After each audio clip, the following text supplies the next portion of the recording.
यानंतर बातमी अर्थातच निवडणुकी संदर्भातली। लोकसभा निवडणूक अखेरच्या टप्प्यात पोहोचलेली असताना राजधानी दिल्लीतील राजकीय हालचालींना मात्र वेग आलेला आहे। सूत्रांनी दिलेल्या माहितीनुसार संयुक्त पुरोगामी आघाडीच्या अध्यक्षा सोनिया गांधी यांनी आघाडीतील सगळ्याच पक्षांची बैठक बोलावली आहे। यात काही एनडीएच्या नेत्यांचा सुद्धा समावेश असल्याचं कळतंय। दृष्टिक्षेप टाकणारा खास रिपोर्ट पाहूया। काँग्रेसकडून सत्ता स्थापनेचा गेम प्लॅन। एनडीएला शह देण्यासाठी खुद्द सोनिया मैदानात। सोनिया आणणार विरोधकांना एकत्र। निवडणुकीचा आणखी एक टप्पा शिल्लक असतानाच भाजप विरोधात विरोधकांची मोट बांधण्यासाठी यूपीएच्या अध्यक्षा सोनिया गांधी पुढे सरसावल्यात।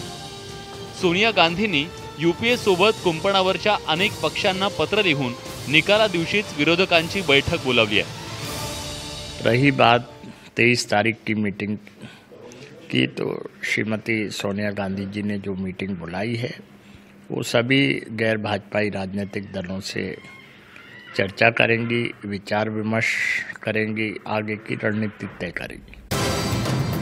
बीजेडी, तेलंगणा राष्ट्र समिति, वायएसआर काँग्रेस, तेलुगू देसम या यूपीए बाहेरच्या पक्षांनाही बैठकीचं निमंत्रण धाडण्यात आलंय।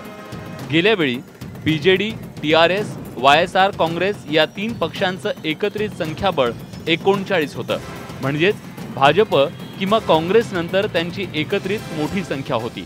ओडिशाच्या चक्रीवादळावेळी मोदी यांनी ज्या नवीन पटनायक यांच्यावर स्तुतीसुमनं उधळली, त्या नवीन पटनायक यांना आपल्या गोटात खेचण्याचा काँग्रेसचा प्रयत्न आहे।